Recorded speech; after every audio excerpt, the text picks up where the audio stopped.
तो स्टार्ट करते हैं। जैसा कि हम लोग को पता है कि हम लोग क्या पढ़ रहे हैं, फंडामेंटल राइट, मूलभूत अधिकार पढ़ रहे हैं, और इसमें 6 तरह के अधिकारों की बात हुई है। सबको पता है 6 तरह के अधिकारों के बारे में बात की गई है, जिसमें से पहला वाला अधिकार जो कि राइट टू इक्वालिटी है, समानता का अधिकार, स्वतंत्रता का अधिकार है, और तीसरा वाला क्या था, एक्सप्लॉयटेशन मतलब शोषण के विरुद्ध अधिकार। उसी तरीके से धर्म वाला जो था वो भी कंप्लीट कर चुके हैं, और 5वां वाला जो है एजुकेशन और कल्चरल, शिक्षण और सामाजिक वाला था, वो भी कंप्लीट कर चुके हैं। इसके बाद एक छठा आता है जिसमें सिर्फ एक आर्टिकल है, आर्टिकल 32। और आर्टिकल 32 क्या है कि संवैधानिक उपचारों का अधिकार है, मतलब कि कॉन्स्टिट्यूशनल रेमेडीज़। और इसमें कुछ चीज़ें हैं जैसे बंदी, प्रत्यक्षीकरण, हैबियस कॉर्पस, सर्शियोरेरी, प्रोहिबिशन, मैंडमस और क्यू वारंटो। इसको मैंने छुड़ा रखा है, ये मैं सबसे लास्ट वाले क्लास में कराऊंगा, चूँकि ये अलग से कुछ कॉन्सेप्ट हैं। ये जितने भी 1 से लेके 6 तक अधिकार हैं, ये कम से कम बात करते हैं आर्टिकल 14 से लेके आर्टिकल 32 तक के बारे में, है ना। लेकिन फंडामेंटल राइट जो स्टार्ट होता है वो 12 से स्टार्ट होता है। तो 12 और 13 क्या है ये भी मैं बता चुका हूँ। 14 से लेके 32 तक सारे हो चुके हैं एक्सेप्ट 32, और इसके बाद अब जो बचे हैं वो है 33, 34 और 35। इनके बारे में हमें बात करनी है। आज हम इसके बारे में बात करेंगे। 33, 34 और 35 इन फंडामेंटल राइट का एक अपवाद है, एक्सेप्शन जिसको बोलते हैं। यहाँ पे क्या है, 12 से लेके 32 या 14 से लेके 32 तक में फंडामेंटल राइट दिए गए हैं कि आपको समानता का अधिकार है, आपको ये दिया गया है, ये अधिकार है, ये अधिकार है। लेकिन 33, 34 और 35 में कुछ एक्सेप्शन दिए गए। 33 में क्या क्या गया कि जो पुलिस है, इसी तरीके से जो आर्मी है, जो इंटेलिजेंस वाले हैं, इन लोगों के जो फंडामेंटल राइट हैं उनसे कभी कभी लिए जा सकते हैं। तो उसमें 33 के बारे में बात की गई है। 34 में इसी तरीके से आप लोगों ने सुना होगा मार्शल लॉ के बारे में, सैन्य शासन जिसको बोलते हैं। तो मार्शल लॉ जब लगता है तो क्या होता है, कैसे लगता है, उस समय आपके फंडामेंटल राइट पे क्या असर पड़ेगा, कौन कौन से ले लिए जाएंगे, कौन कौन से नहीं लिए जाएंगे, ये सारी बातें आपके आर्टिकल 34 में दी गई हैं। और आर्टिकल 35 इस पूरे फंडामेंटल को समराइज करता है और कुछ स्पेशल चीज़ें बताता है। जैसे आर्टिकल 35 में एक चीज़ ये बताई गई है कि फंडामेंटल राइट में कुछ फंडामेंटल राइट ऐसे हैं कि जिसके रिस्पेक्ट में कानून बनाने की पावर सिर्फ और सिर्फ पार्लियामेंट के पास है। Like article 16(3), article 32(3), article 33, article 34, article 17 और आर्टिकल 23, और ऐसा कोई भी आर्टिकल जिसमें इंक्लूड किया जाए। तो ये सारी बातें, ये छोटा छोटा सा एक ग्लिम्स है आर्टिकल 33, 34 और 35 का, है ना। तो अब एक एक करके पूरा डेप्थ में इसके बारे में स्टार्ट करते हैं। तो सबसे पहली हेडिंग क्या रहेगी, आर्टिकल 33। आर्टिकल 33 आई थिंक यहाँ पर तो एक थोड़ा सा ओवरव्यू था, बाकी अब चीज़ें स्टार्ट होंगी। इसको मैं मिटा दे रहा हूँ, इसको लिखने की कोई ज़रूरत नहीं है सच। आर्टिकल 33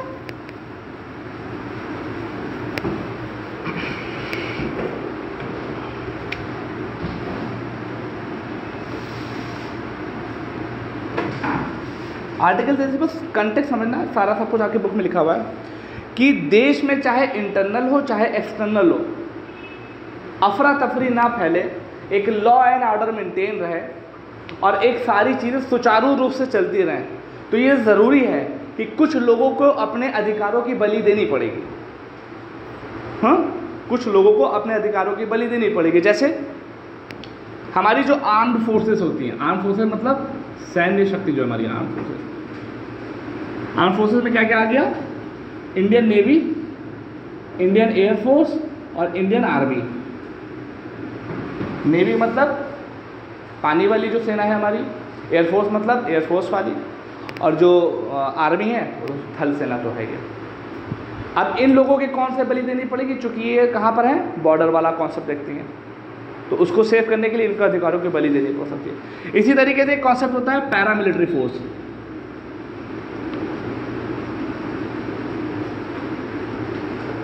पैरामिलिट्री फोर्सेस अभी क्या है, ये जो आपकी आर्म्ड फोर्सेस हैं इनकी कभी कभी मदद करने के लिए पैरामिलिट्री फोर्सेस थी।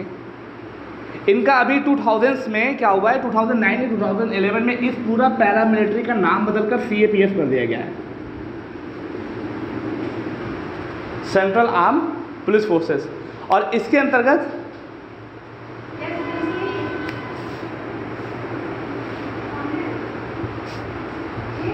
खैर गैस एजेंसी है, गैस दिख रहे हैं क्या आपको?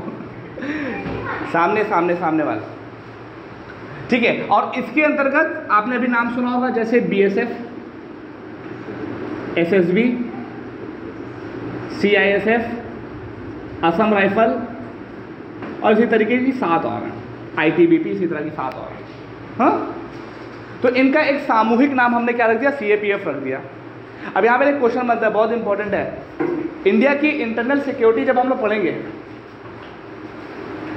तब इनके बारे में थोड़ा एक्सप्लेन वे में पढ़ेंगे, लेकिन अभी यहाँ पे क्वेश्चन है, CAPF में अप्रॉक्सीमेटली 7 तरह की फोर्सेस आ रही हैं, ठीक। अब ये बताओ कि ये लोग अपनी रिपोर्टिंग किसको करती हैं? जैसे ये जो है ये सारी अपनी रिपोर्टिंग करती है मिनिस्ट्री ऑफ डिफेंस को, डिफेंस मिनिस्ट्री को। अब ये किसको करती हैं? होम अफेयर्स को। सब इंटरनल सिक्योरिटी जब हम पढ़ेंगे पेपर 3 में, तब उसमें ये सब चीज़ें पूरा एक्सप्लेन करके पढ़ेंगे, किसका क्या मैंडेट है, क्या रूल है। अब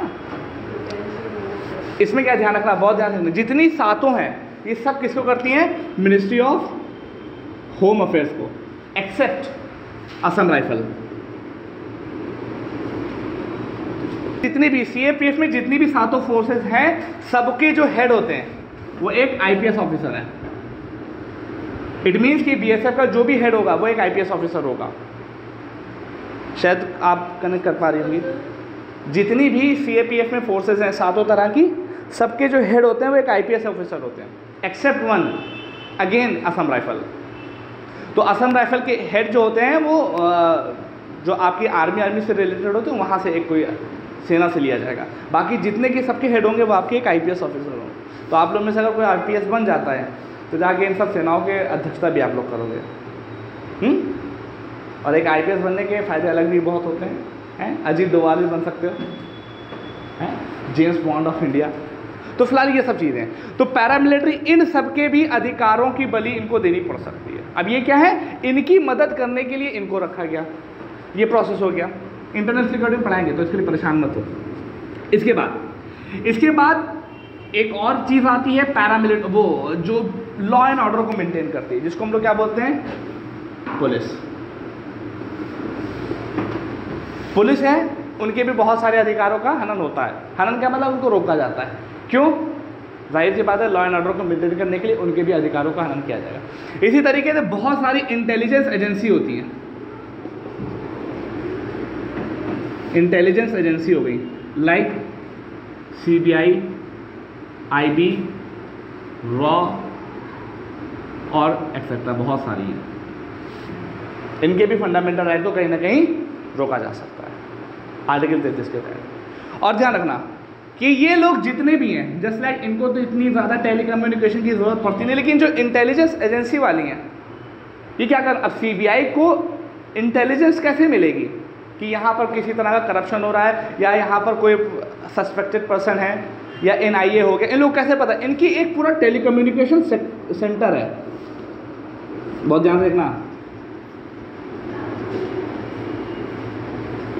सेंटर ना बोल के एक सिस्टम होता है पूरा। जैसे CBI है, IB है, रॉ है, इसी तरह की NIA है, बहुत सारी संस्थाएं इंटेलिजेंस पे जो काम करती हैं। तो उनको इंटेलिजेंस की जानकारी कौन देता?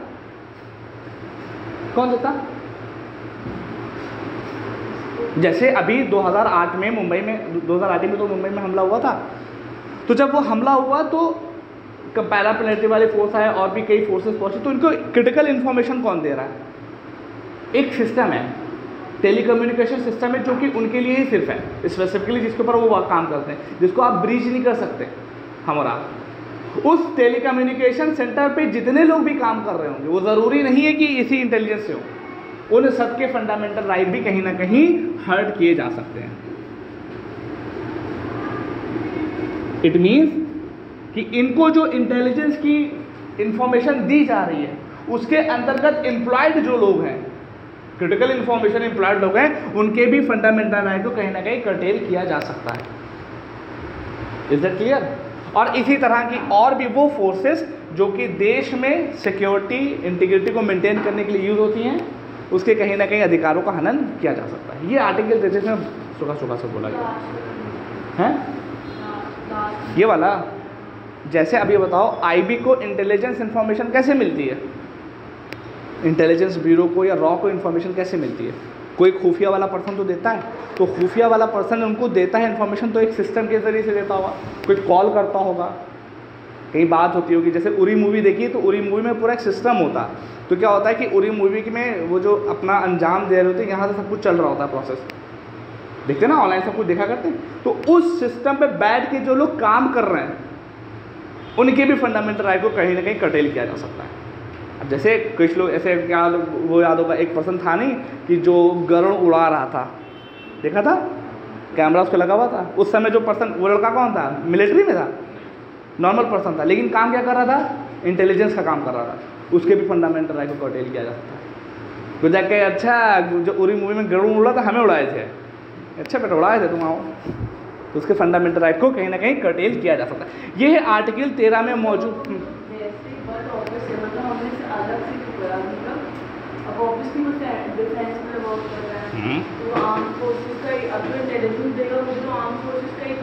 हाँ,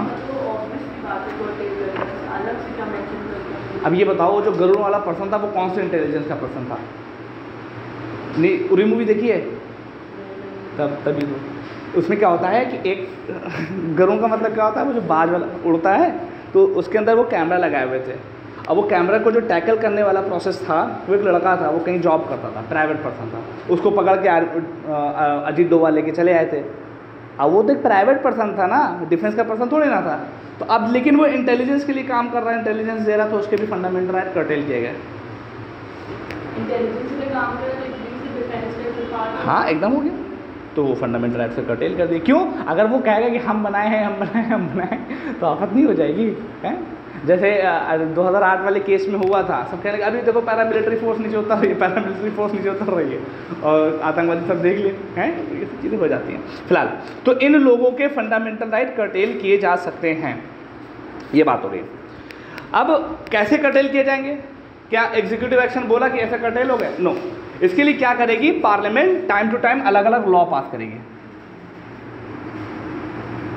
पार्लियामेंट टाइम टू टाइम अलग अलग लॉ पास करेगी और बोल देगी कि इनके ये वाले फंडामेंटल राइट चले गए। जैसे कई एक्ट पास भी किए हैं कि बॉर्डर सिक्योरिटी फोर्स एक्ट पास किया गया था, और मिलिट्री से रिस्पेक्ट कई एक्ट पास किए गए हैं। सारे एक्ट को याद रखने की ज़रूरत नहीं, बस इतना ध्यान रखिए कि इन लोगों के जब फंडामेंटल राइट इनसे लिए जाएंगे तो कौन लेगा? पार्लियामेंट लेगी, और अलग अलग तरह के एक्ट्स को पास करके वो इस तरह का इनके फंडामेंटल राइट इनसे ले लेगी। बस ये बात को ध्यान में रखना है, ठीक। ये है आर्टिकल 33, और इसमें ख़ास जानने की ज़्यादा ज़रूरत इसमें नहीं है। उसके बाद आर्टिकल 34 पे स्विच करते हैं, ठीक है। अब एक छोटा सा पॉइंट इसमें और भी है जो थोड़ा सा इम्पोर्टेंट है। यहाँ पे जो आर्म्ड फोर्स लिखा हुआ है, क्या आर्म्ड फोर्स का कोई क्लासिफिकेशन है इसके अलावा? Indian navy, Indian air force और इंडियन आर्मी के अलावा अगर कोई क्लासिफिकेशन करना चाहे, किसी और तरीके से इनको क्लासिफाई किया जा सकता? जैसे good good good good good good बोलते हैं कॉम्बैटमेंट, और बोलते हैं नॉन कॉम्बैटेंट। होता क्या है? दो तरह के लोग हैं सेना में, दो तरह के लोग होते हैं। अगर किसी ने वाली मूवी देखी बॉर्डर, तो उसमें क्या कंडीशन होती है? कुछ लोग होते हैं जो लड़ाई करते हैं, जाके सामने खड़े होते हैं, बंदूकें लेके खड़े होते हैं, और कुछ लोग होते हैं जो बैक साइड से उनको सपोर्ट कर रहे होते हैं। जैसे नाई तो उनके जूतों से साफ करवाई होगी, दर्जी होगा जो उनके कपड़े वपड़े सिलेगा, रसोईया होगा तो उनके खाना ना बनाएगा। तो ये इस आर्म्ड फोर्स में दोनों लोग आते हैं कि खाली ये वाले आते हैं जो लड़ाई कर रहे होते हैं?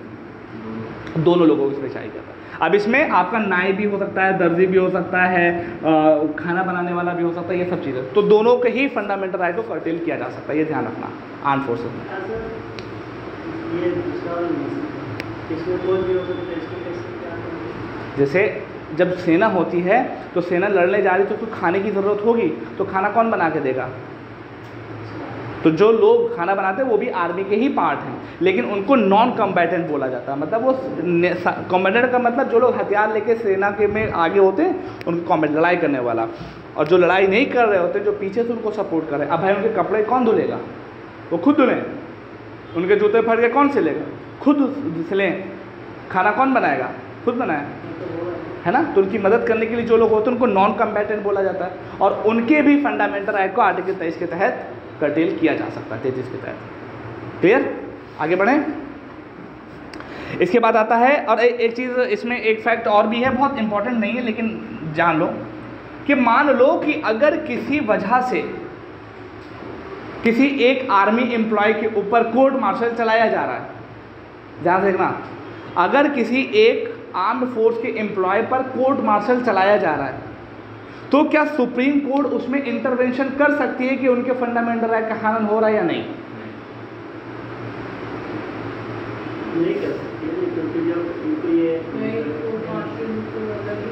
देखो मैं फिर देखो समझने की कोशिश करना।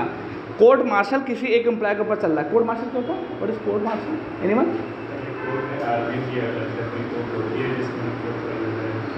जब वो अनुशासन का पालन नहीं करते।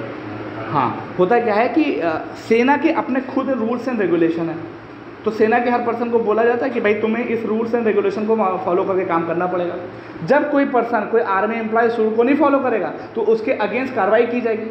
अब जो कार्रवाई की जाती है तो जिस जगह पे की जाती है वो एक पर्टिकुलर कोर्ट है, और मार्शल वर्ड इस वजह से लगाया गया है क्योंकि उनकी अगेंस्ट में मिलिट्री का प्रोसेस चल रहा है। तो उस तरह की चीज़ को हम लोग क्या बोलते हैं? Court martial. अब कोर्ट मार्शल जब किसी एक पर्सन के ऊपर चल रहा होगा तो सुप्रीम कोर्ट या इंडियन जुडिशरी इस तरीके को बोलकर उसमें इंटरफेयर नहीं करेगी कि उस पर्सन का फंडामेंटल राइट का हनन हो रहा है।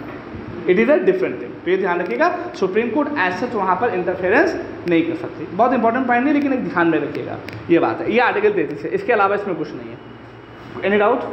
एक बार जल्दी से बोल दूँ, आर्टिकल 33 किस बारे में बात करता है? ये एक तरीके का अपवाद है। अपवाद का मतलब क्या है कि इससे पहले वाले जितने भी आर्टिकल थे सब में फंडामेंटल राइट दिए गए थे।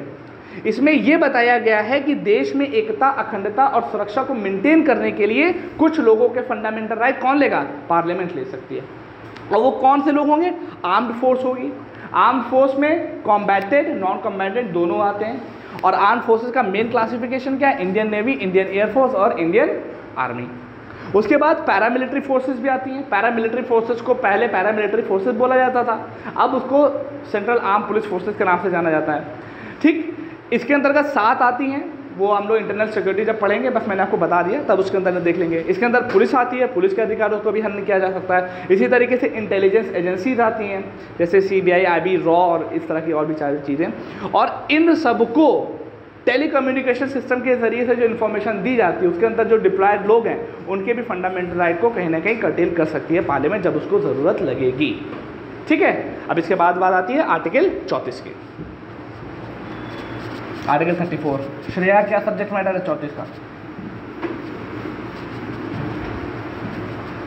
आर्टिकल 34 का सब्जेक्ट मैटर क्या है? सर तुम ही बताओ, श्रेया तो बता नहीं रही। आर्टिकल 34 क्या कहता है?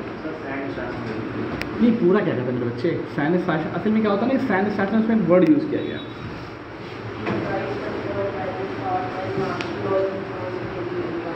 अगर एंकरिंग करनी आ जाए तब सामने देख के बोल रहा हूँ। बिलाल क्या कहते हैं आर्टिकल 34?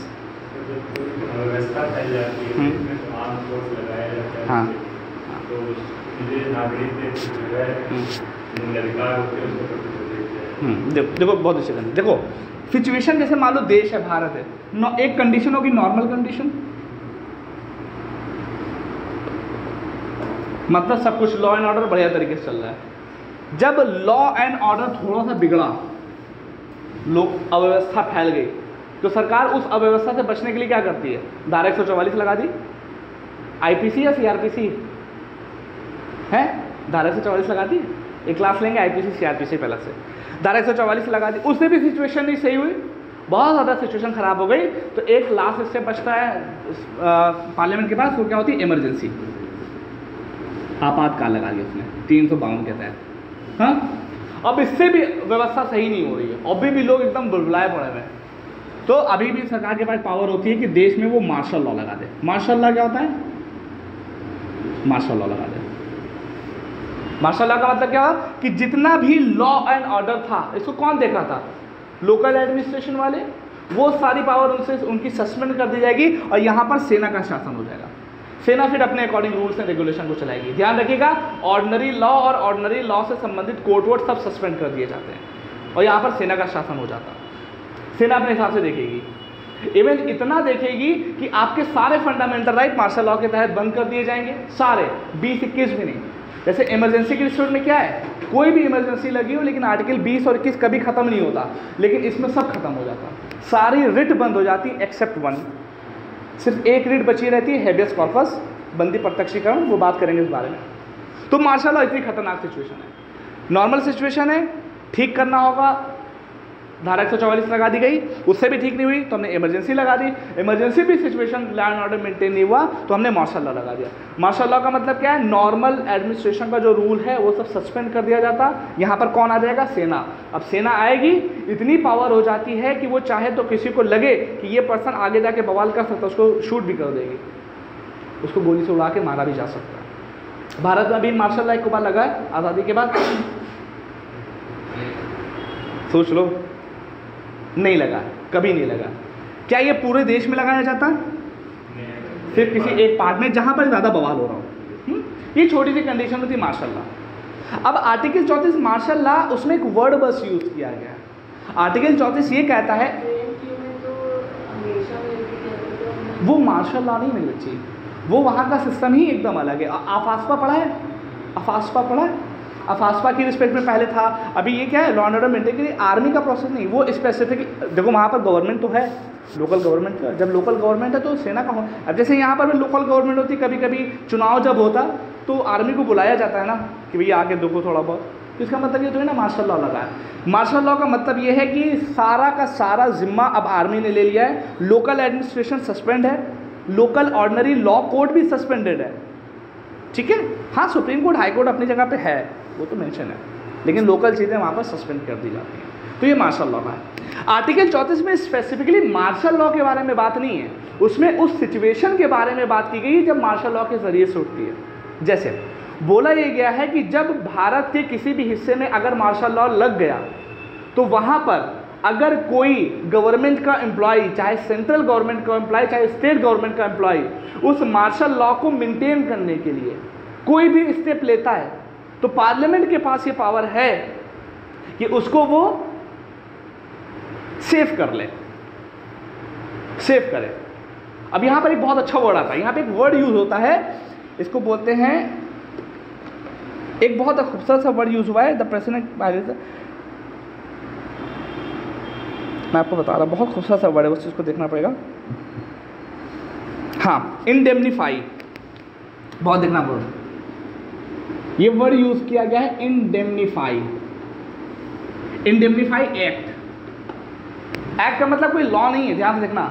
पार्लियामेंट के पास ये पावर है कि मार्शल लॉ जब देश में लग जाए तो उस मार्शल लॉ को मेंटेन करने के लिए जो भी, चाहे सेंट्रल गवर्नमेंट का एम्प्लॉय हो चाहे स्टेट गवर्नमेंट का एम्प्लॉय, कोई भी एक्ट करता है, किसी भी तरह की एक्टिविटी करता है, तो पार्लियामेंट के पास पावर है कि उसको वो इंडेमनीफाई कर सकते। इंडेमनीफाई का मतलब क्या होती है? उसको सेव कर लेगी, उसके किसी भी एक्शन वो करेगा उसको सेव कर लेगी पावर। ये एक्ट ऑफ इंडेमनीफाई बोला जाता है, उसको एकदम सेव कर लेगी, कोई आपके ऊपर दिक्कत आंच नहीं आने देगी।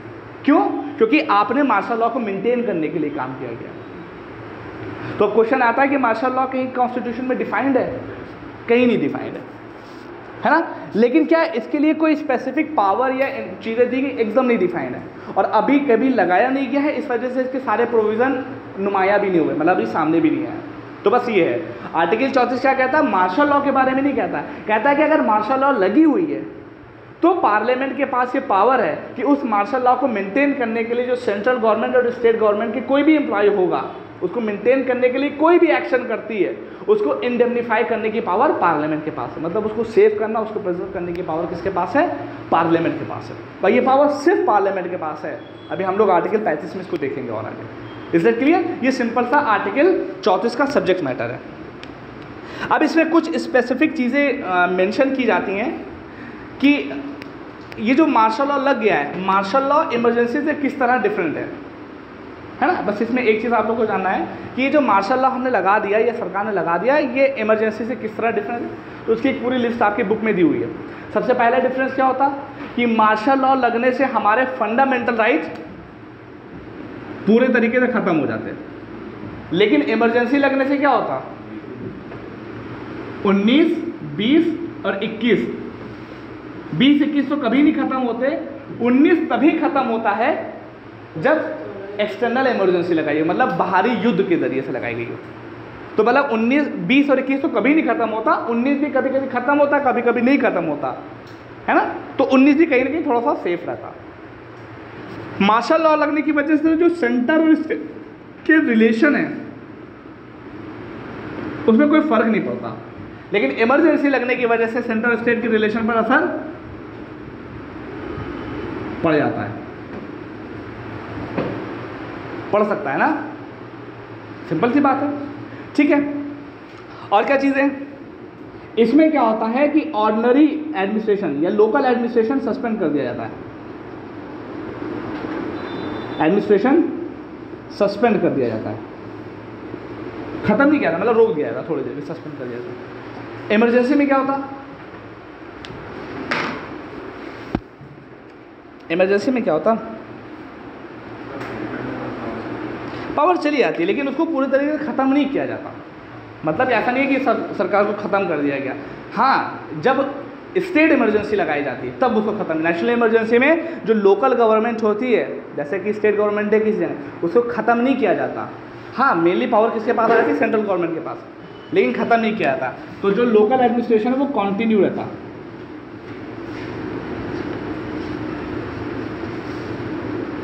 कॉन्टिन्यू रहता है। इट मीन्स कि जो आपकी स्टेट गवर्नमेंट है उसको पूरी तरीके से बर्खास्त नहीं किया जाता। हाँ लेकिन ये है कि उससे कुछ पावर ज़्यादा आपके पास पार्लियामेंट के पास चली जाती है। अभी हम लोग 5 स्टेप पढ़ेंगे आगे जाके कि जब किन किन स्टेट में पार्लियामेंट के पास ज़्यादा पावर आ जाती है, वो सिचुएशन पढ़ेंगे, उसमें एक नेशनल इमरजेंसी भी है। तो एज सच लोकल एडमिनिस्ट्रेशन या स्टेट गवर्नमेंट को सस्पेंड नहीं किया जाता, वो वर्किंग में रहती है। लेकिन जब कंट्रावेंशन हो जाएगा सेंटर और स्टेट के बीच में तो सेंटर की बात को माना जाएगा। लेकिन जब मार्शल लॉ लग जाता है तो लोकल एडमिनिस्ट्रेशन को सस्पेंड कर दिया जाता, क्योंकि सारा एडमिनिस्ट्रेशन कौन देखता, सेना देखने लगती है। और चौथा और लास्ट पॉइंट ये है कि यहाँ पर मार्शल लॉ लगाने के लिए कोई भी पैरामीटर डिफाइन नहीं है कि अगर ये हो जाएगा तब हम डिफाइन करेंगे, कोई भी पैरामीटर डिफाइन नहीं है। लेकिन इमरजेंसी के रिस्पेक्ट में पैरामीटर पूरे डिफाइंड है, पैरामीटर डिफाइंड है। और क्या डिफाइंड है, 3 तरह के पैरामीटर हैं कि या तो वॉर हो जाए या हाँ आर्म्ड रिबेलियन हो जाए और इंटरनल डिस्टर्बेंस नहीं है, एक्सटर्नल एग्रेशन।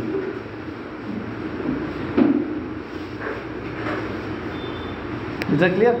या तो युद्ध हो जाए या देश में कोई आर्म्ड रिबेलियन हो जाए, मतलब हथियारबंद लोग आ जाए और कहीं ना कहीं दिक्कत करने लगे, या एक्सटर्नल एग्रेशन, कोई दूसरा देश हम पर आर्म दिखाने लगे।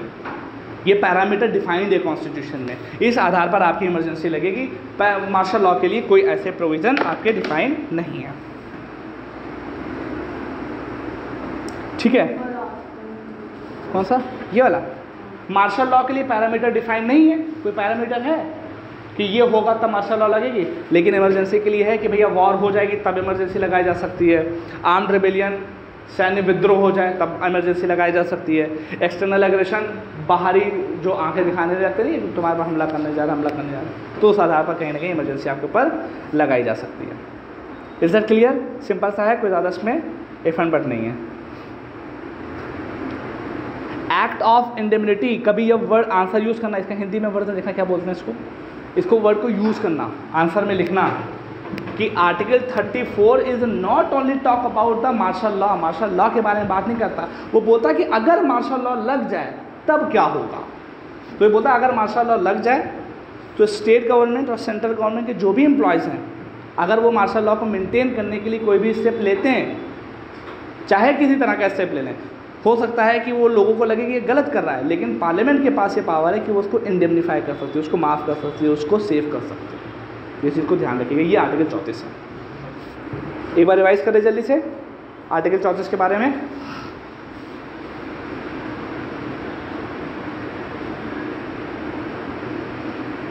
ठीक है, बाकी आप लोग पढ़ेगा, बहुत ऐसा नहीं कि सिर्फ इतना ही है, और भी सारी चीज़ें हैं, लेकिन ये चीज़ आपके लिए जानना ज़रूरी है। देखो क्या कहता है आर्टिकल 34, क्या कहता है कि अगर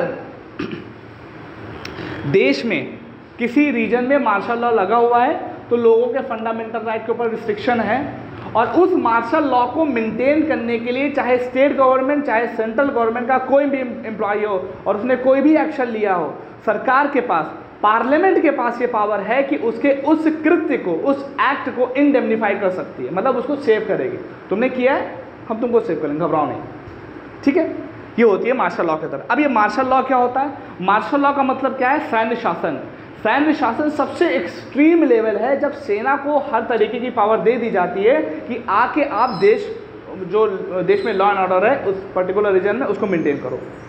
तो सबसे पहले क्या होता है कि एक नॉर्मल सिचुएशन होती है, नॉर्मल सिचुएशन के बाद धारा 144 से काम चलता है, उसके बाद इमरजेंसी से काम चलता है, और सबसे लास्ट में मार्शल लॉ चलता है। अब मार्शल लॉ जो लगाया जाता है उसकी वजह से आपके सारे फंडामेंटल राइट खत्म हो जाते हैं। इमरजेंसी में सारे फंडामेंटल राइट खत्म नहीं होते, 19, 20 और 21 कहीं ना कहीं वैलिडेट रहते हैं। तो इसके बाद पूरा एक क्लासिफिकेशन है इन दोनों में डिफरेंस का। क्या है कि सेंट्रल स्टेट रिलेशन पे ज़्यादा असर नहीं पड़ता, इमरजेंसी में सेंट्रल स्टेट रिलेशन पे पड़ जाता है। लोकल एडमिनिस्ट्रेशन को सस्पेंड कर दिया जाता है मार्शल लॉ में, इस वाले में लोकल एडमिनिस्ट्रेशन को सस्पेंड नहीं किया जाता। मार्शल लॉ को डिफाइन करने के लिए कोई भी पैरामीटर कॉन्स्टिट्यूशन में मेंशन है ही नहीं, लेकिन इमरजेंसी को डिफाइन करने के लिए बहुत सारे पैरामीटर इसमें मेंशन किए गए हैं। Is that clear? और एक बहुत इंपॉर्टेंट बात बताई कि सारी रिट, सारे फंडामेंटल राइट खत्म कर दिया जाते, सिर्फ एक रिट आपकी बाकी रहती है जिसको हम लोग क्या बोलते हैं? Habeas corpus. हाँ, मार्शल लॉ वाले आर्टिकल 34 में, आर्टिकल 34 का जब यूज़ किया जाएगा तो जब क्या होगा? मार्शल लॉ लगेगी। मार्शल लॉ में सारे फंडामेंटल राइट के रद्द, तो जब फंडामेंटल राइट रद्द तो कहीं ना कहीं सारे रिट रद्द, लेकिन एक एक्सेप्शन है, क्या हैबियस कॉर्पस बाकी रह सकती है। अच्छा, क्या हैबियस कॉर्पस हमेशा बाकी रहेगी मार्शल लॉ के दौरान? हैबियस कॉर्पस का मतलब बंदी प्रत्यक्षीकरण, क्या ये हमेशा बाकी रहेगा? देखो अगेन मैं बता रहा हूँ कि कुछ चीज़ों में यूपीएससी में 95 से लेकर 97% तक सारी चीज़ों में कभी कोई भी आंसर 0 या 1 में नहीं है। इसी तरीके से ये भी डिपेंड करता है पार्लियामेंट के पास पावर है कि अगर उसको ज़रूरत लगती है तो वो हैबियस कॉर्पस को भी सस्पेंड कर सकती है ना। इसके ऊपर कोर रूल नहीं है, ये ध्यान रखिएगा। लेकिन एज सच अभी तक का रूल क्या है, चूँकि अभी कहीं लगी नहीं है तो एज सच हम लोगों ने कुछ इसको फील किया नहीं कि क्या होता है क्या नहीं होता। अगर होगी, सरकार को लगेगी तो वो हैबियस कॉर्पस को भी बंद कर सकती है। क्लियर? सिंपल सा रूल है। सर ये मार्शल लॉ जो है ये किसी पर्टिकुलर रीजन में सिर्फ रीजन लगेगा, और इमरजेंसी है किसी एक रीजन में भी लग सकती है, पूरे देश में भी लग सकती है। इमरजेंसी का पूरा चैप्टर है आगे, वो बात करेंगे आगे। ठीक है, नेक्स्ट आता है आर्टिकल 35। इसमें किसी को कोई दिक्कत है? बहुत हैबियस कॉर्पस का मतलब क्या होता है? बंदी प्रत्यक्षीकरण। जैसे सपोज दैट नॉर्मल सिचुएशन में देखो, कोई एक पर्सन है जिसको गिरफ्तार कर लिया है सरकार ने, हो सकता है किसी एक पर्सन ने गिरफ्तार कर लिया हो, पुलिस लेके चली गई हो। तो होता क्या है कि अगर उसको लगता है कि मेरे फंडामेंटल राइट का हनन हो रहा है तो उसके जिसको गिरफ्तार किया गया उसके जानने वाले क्या करेंगे? कोर्ट में एक रिट फाइल करेंगे कि भैया हमारे जो हमारा जानने वाला है उसको गिरफ्तार कर लिया गया है और उससे सिर्फ फंडामेंटल राइट का हनन हो रहा है। तो फंडामेंटल राइट को प्रिजर्व करने के लिए लोग उसकी क्या चाह रहे हैं कि उसको पेश करो। जैसे आप लोगों ने जय भीम मूवी देखी होगी, तो जय भीम मूवी में क्या किया गया था? वो जो आदमी था उसको पुलिस ने गिरफ्तार कर लिया था। तो जब यहाँ पर जो वकील ने वहाँ पर केस फाइल किया तो कौन सी रिट फाइल की थी? हैबियस कॉर्पस ही फाइल की थी। इसका मतलब क्या था? जिसको पुलिस लेके गई, गिरफ्तार किया है, उसको कोर्ट के सामने प्रत्यक्ष रूप से खड़ा करो। नहीं तो यही तो है, फंडामेंटल राइट खत्म कर दिए जाते हैं, लेकिन ये स्पेशल पावर दी गई है, स्पेसिफिक पावर दी गई है, ये ज़रूरी। अच्छा, एक चीज़ और भी है, हैबियस कॉर्पस, ये ध्यान रखना, हैबियस कॉर्पस 5 तरह की रिट होती है। हैबियस कॉर्पस, मैंडमस, प्रोहिबिशन, सेर्शियोररी और क्यू वारंटो, 5 तरह की रिट होती है। बंदी प्रत्यक्षीकरण, परामादेश, उत्प्रेक्षण, प्रतिषेध और अधिकार प्रक्षा, ये 5 तरह की हैं। ये 5 तरह की चीज़ें अगर सुप्रीम कोर्ट के रिस्पेक्ट में है तो सिर्फ फंडामेंटल राइट के लिए यूज़ होंगी, लेकिन अगर हाई कोर्ट आ जाएगी तो फंडामेंटल राइट और लीगल राइट दोनों के लिए होता है। इट मीन्स कि हैबियस कॉर्पस सिर्फ फंडामेंटल राइट की नहीं है, एक लीगल राइट के लिए भी यूज़ की जा सकती है। जैसे आर्टिकल 226 के तहत आप दूसरे राइट के लिए भी तो जा सकते हो, तो यहाँ पे फंडामेंटल राइट नहीं, दूसरे राइट के रिस्पेक्ट में भी जा सकते हो। ठीक है, ईश्वर शांति देते हैं। आर्टिकल 35 आपके फंडामेंटल राइट का सबसे आखिरी आर्टिकल, और इसमें क्या बात की गई है, इसमें बोला गया है कि जितने भी फंडामेंटल राइट आपके दिए गए हैं 12 से लेकर 35 तक के बीच में, 34 के बीच में, या मैं बोलूँ 14 से लेकर 32 के बीच में, उसमें कुछ फंडामेंटल राइट ऐसे हैं कि जिसके तहत कानून बनाने की पावर सिर्फ और सिर्फ पार्लियामेंट के पास है। सिंपल सा आर्टिकल 35 बस ये कहता है, और भी 1-2 क्लॉज है, बात करेंगे। अब वो कौन कौन से ऐसे मुद्दे हैं कि जिसके ऊपर लॉ बनाने की पावर सिर्फ पार्लियामेंट के पास है। उसमें सबसे नंबर 1 पे आता है 16 क्लॉज 3, दूसरा आता है 32 क्लॉज 3, मतलब 32 का तीसरा वाला पार्ट, उसके बाद आर्टिकल 33, आर्टिकल 34, आर्टिकल 35 जो है, इसके बाद आर्टिकल 17 और आर्टिकल 23। ये जो हैं ये 35, ये जो बात की गई इतने वाले, ये आर्टिकल 35 क्लॉज 1 में बात की गई है, और ये 17-23 ये है आर्टिकल 35 क्लॉज 2 में बात की गई है। अभी क्या है, दोनों में डिफरेंस क्या है, ध्यान देखना, बहुत ध्यान से देखना। इसको पहले मेंशन कर लो फिर बताता हूँ। इसके बाद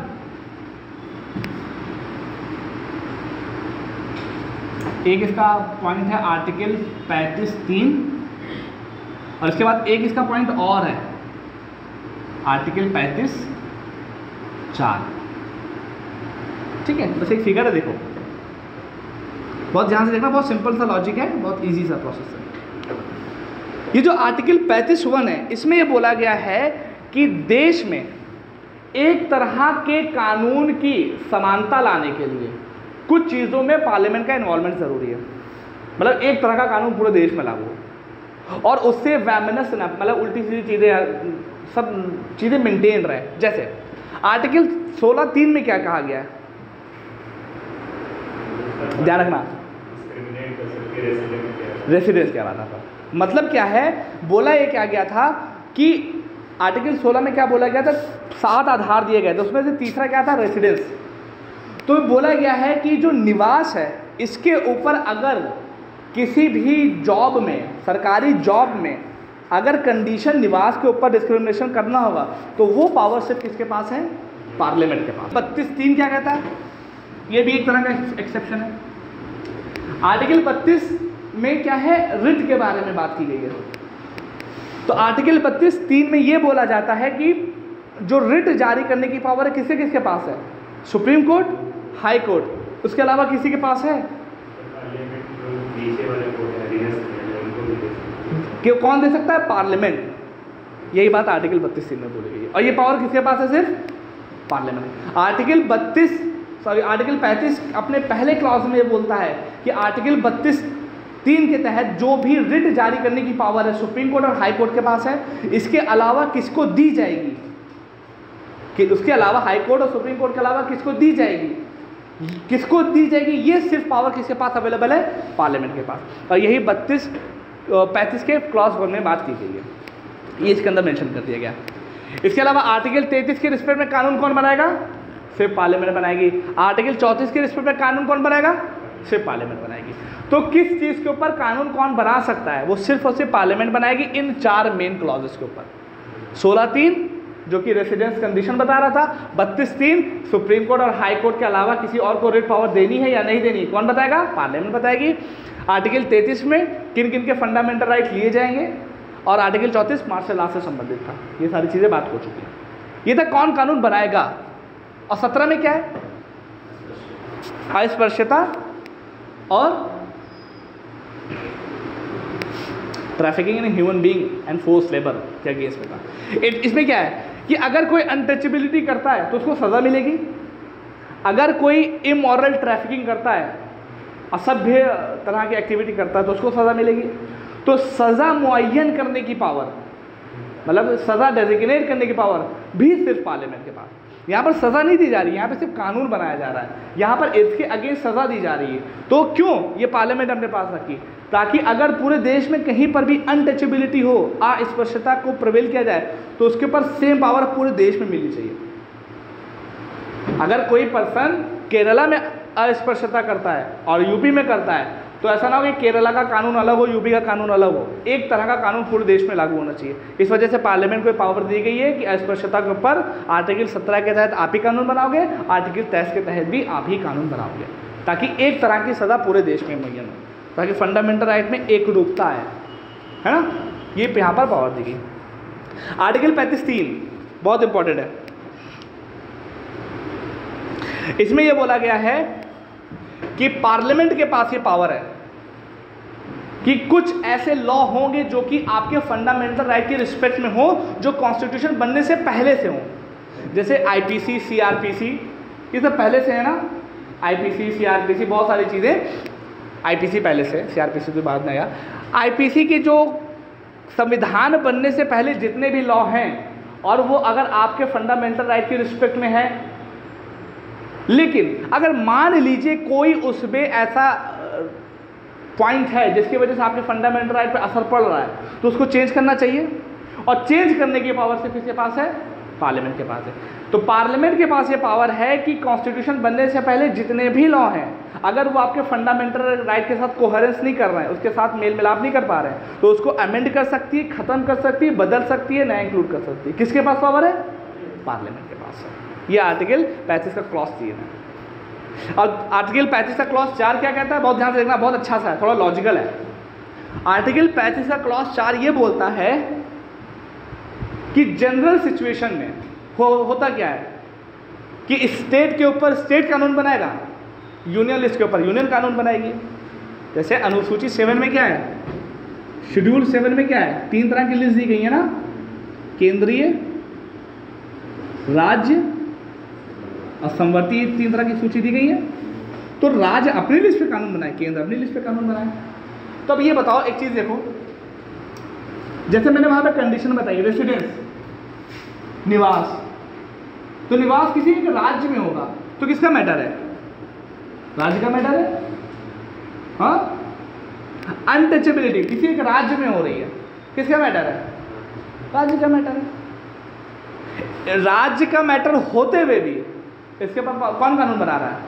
पार्लियामेंट कानून बना रही है। तो ये बोला जा रहा है कि ये जो आर्टिकल इसके तहत कानून बना रही है, ये संविधान या कॉन्स्टिट्यूशन की अवहेलना नहीं है, बना रही है। आप इसके अगेंस्ट ये नहीं कह सकते कि हमारे सेपरेशन ऑफ पावर के अगेंस्ट आ रहे हो, आप हमारी एम्बेडमेंट से काम कर रहे हो। एक हिसाब से देखो तो रेसिडेंस पे कौन कानून बनाना चाहिए? स्टेट को बनाना चाहिए। कौन बना रहा है? पार्लियामेंट। स्टेट की एम्बेड में घुस रहा है पार्लियामेंट, तो बोला जाएगा गलत नहीं है, ठीक है, बना रहा है, ठीक है। क्यों? देश में यूनिफॉर्मिटी लाने के लिए ये चीज़ ज़रूरी है। ये आर्टिकल 35 में बोला गया, इससे ज़्यादा कुछ नहीं आर्टिकल 35, ठीक है। इट मीन्स अगर ये ऐसे भी बोल सकते हैं, अगर आप चाहो थोड़ा सा अगर नंबर आप अच्छा लाना चाहो तो इसके बारे में ये बोल सकते हो कि अगर आपसे कोई पूछ ले कि वो कौन सी ऐसी सिचुएशन है कि जिसमें पार्लियामेंट के पास ये पावर है कि वो स्टेट के ऊपर भी कानून बना सकती है, तो कुछ चीज़ें भी आगे आप पढ़ोगे, जैसे नेशनल इमरजेंसी लग जाए, 5 तरह की चीज़ें हैं। नेशनल इमरजेंसी लग जाए, स्टेट इमरजेंसी लग जाए, फाइनेंशियल इमरजेंसी लग जाए। इसी तरीके से अगर राज्य खुद कहे कि मेरे ऊपर कानून बनाओ, अभी रूल आगे पढ़ोगे। इसी तरीके से राज्यसभा अगर कोई एक मेमोरेंडम पास कर दे कि स्टेट लिस्ट के ऊपर ये कानून बनाने चाहिए, तो ये 5 सारी कंडीशन है। अगर एक हिसाब से देखो तो 6ठी कंडीशन ये भी आ जाती है, अगर आप मेंशन करना चाहो, बताना चाहो कि हमने पढ़ा है, तगले से पढ़ा है। Is that clear? ये है आर्टिकल 35। जैसे क्या होता है, हम लोग सेपरेशन ऑफ पावर यूज़ करते हैं, शक्तियों का पृथक्करण यूज़ करते हैं। उसमें क्या है कि राज्य अपना कानून बनाएगी, स्टेट अपना, जुडिशरी अपना कानून बनाएगी, रूल है। और कुछ चीज़ों पे दोनों लोग कानून बनाते हैं। तो होता क्या है कि राज्य की जो लिस्ट दी गई है उस पर राज्य कानून बनाए, सेंटर की जो लिस्ट दी गई उस पर सेंटर अपना कानून बनाए। कुछ सिचुएशन ऐसी हैं कि जिसमें राज्य की लिस्ट के ऊपर सेंटर आके कानून बनाता। वो कौन कौन सी सिचुएशन है? नेशनल इमरजेंसी में कभी कभी ऐसा होता है, स्टेट इमरजेंसी में होता है, फाइनेंशियल इमरजेंसी में है भी।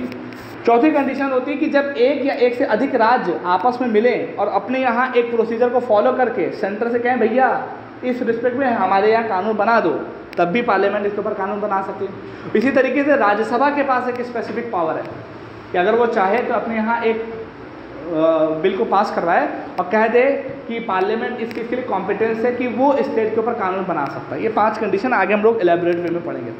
लेकिन अगर एक हिसाब से देखो तो यहाँ पर क्या कंडीशन है, छठी कंडीशन ये भी तो हो रही है पावर किसके पास। तो आप ऐसे कह सकते हो कि as per the article 35 parliament is allowed to make a law on state list, it is not the contravention of fundamental right. लिख सकते हो, मतलब कोशिश अगर अच्छे से एक्सप्लेन कर सकते हो तो उसको ज़रूर लिख सकते हो कि 5 के अलावा छठी भी है।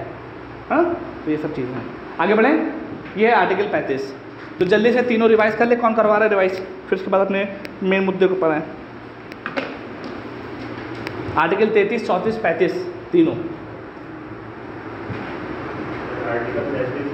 मैं बोलूँ उसके बाद देखना, जहाँ पे गलत होगा बताना, है ना। आर्टिकल 33 क्या कहता है, अभी आप लोग को बोलना है, मैं एक बार बोल दूँ उसके बाद आप लोग से बोलना चाहता हूँ। आर्टिकल 33 क्या कहता है, आर्टिकल 33 ये बोलता है कि देश में एक रूपता, अखंडता, सिक्योरिटी को मेंटेन करने के लिए, लॉ एंड ऑर्डर को मेंटेन करने के लिए ये ज़रूरी है कि कुछ लोग अपने फंडामेंटल राइट की आहुति दें।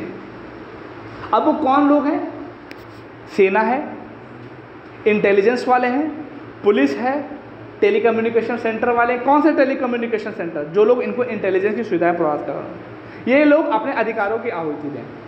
अब इनके अधिकारों की आहुति, ऐसा तो है नहीं कि तुम्हारे अधिकारों की आहुति लेने जा रहे हैं, ऐसा नहीं होगा। पार्लियामेंट एक लॉ बनाएगी, तो पार्लियामेंट ने समय समय पर अलग अलग लॉ बनाए, उसके तहत वो लेती है। अब इसमें सेना की लेगी, सेना में मैंने बताया कौन कौन आता है, नेवी, एयरफोर्स, आर्मी। और सेना का एक क्लासिफिकेशन और है, 2 तरीके से और होते हैं, एक जो लड़ाई लड़ने जाते हैं, एक जो होते हैं जो उनकी मदद कर रहे होते हैं, कॉम्बैटेंट, नॉन कॉम्बैटेंट। इन दोनों को ही इसमें इंक्लूड किया गया। उसी तरीके से पैरामिलिट्री फोर्स जो सेना की मदद करते हैं उनको अब CAPF बोला जाने लगा। CAPF में 7 तरह की आती हैं, BSF, SSB, ITBP, Assam rifle. इनके भी अधिकारों को लिया जा सकता है। कौन लेगा, पार्लियामेंट लॉ बना के लेगी। इसी तरीके से पुलिस के अधिकारों भी उनसे लिए जा सकते हैं। इसी तरीके से आपके इंटेलिजेंस एजेंसी जैसे IB, CBI, इन सब के भी अधिकार इनसे लिए जा सकते हैं। इसी तरीके से पूरी एक लिस्ट हमने आपको बताई हुई है। ध्यान रखिएगा कि ये इनसे लिए जाएंगे, इनके लिए पार्लियामेंट एक लॉ बनाएगी और ताकि देश में एक सिस्टम मेंटेन है। ये बेसिक से आर्टिकल 33 है। इसके बाद आर्टिकल 34 की बात होती है। आर्टिकल 34 में जनरली अगर आपसे क्वेश्चन पूछा जाए कि मार्शल लॉ के बारे में किस आर्टिकल में बात हुई है, तो आर्टिकल 34 में है। लेकिन एग्जैक्टली क्या बात हुई है, वो ये बात हुई है कि अगर किसी देश के किसी हिस्से में मार्शल लॉ लगा दिया जाता है तो उस मार्शल लॉ को मेंटेन करने के लिए जो सेंट्रल गवर्नमेंट और स्टेट गवर्नमेंट के जो एम्प्लॉय हैं वो क्या करेंगे, कुछ भी एक्शन करें, उनके एक्शन को सेव करने के लिए उनको इंडेमनीफाई करने की पावर किसके पास है, पार्लियामेंट के पास है। इंडेमनीफाई करने की पावर किसके पास है, पार्लियामेंट के पास है। तो क्वेश्चन ये आता है कि what is martial law. Martial law is a extreme condition जो कि लॉ एंड ऑर्डर को मेंटेन करने के लिए यूज़ की जाती है। नॉर्मल कंडीशन के बाद धारा 144 और भी कई रूल होते हैं, लोकल एडमिनिस्ट्रेशन करती है। उससे भी सही ना हो इमरजेंसी लगा दो, उससे भी सही ना हो तो मार्शल लॉ लगा दो। मार्शल लॉ वो सिचुएशन है कि जिसमें सारी पावर आर्मी के पास आ जाती है, लोकल एडमिनिस्ट्रेशन एकदम सस्पेंड हो जाता है, लोकल लॉ कोड भी सस्पेंड हो जाते हैं। इतनी पावर आ जाती है कि चाहे तो किसी को उठा के गोली भी मार सकते हैं और कोई दिक्कत नहीं। कौन बचाएगा इनको, पार्लियामेंट बचा लेगी। सारे फंडामेंटल राइट इसमें ख़त्म हो जाते हैं, नियरली सारी रीट खत्म हो जाती है, लेकिन एक रीट बाकी रहती, कौन सी, बंदी प्रत्यक्षीकरण या हेबियस कॉर्पस बाकी रहती है। अब ये मार्शल लॉ है, ये इमरजेंसी से डिफरेंट है। तो इमरजेंसी से किस तरह डिफरेंट है, हमने 4 पूरी लिस्ट आपको बताई हुई थी, है ना, कि फंडामेंटल राइट मार्शल लॉ में सारे खत्म हो जाते हैं। इसमें 19, 20, 21 थोड़ा सा बचे रहते हैं, 20, 21 तो हमेशा ही बचे रहते हैं। मार्शल लॉ लगाने के लिए यहाँ पर कोई पैरामीटर नहीं है। नेशनल इमरजेंसी लगाने के लिए 3 पैरामीटर हैं, युद्ध हो, है ना, बाहर से कोई धमकाए, एक्सटर्नल एग्रेशन, और सैन्य विद्रोह, आर्म रेबेलियन जिसको बोलते हैं। उसी तरीके से सेंटर और स्टेट के रिलेशन मार्शल लॉ में इतने ख़त्म नहीं होते, लेकिन इमरजेंसी में दिक्कत में आ जाती है।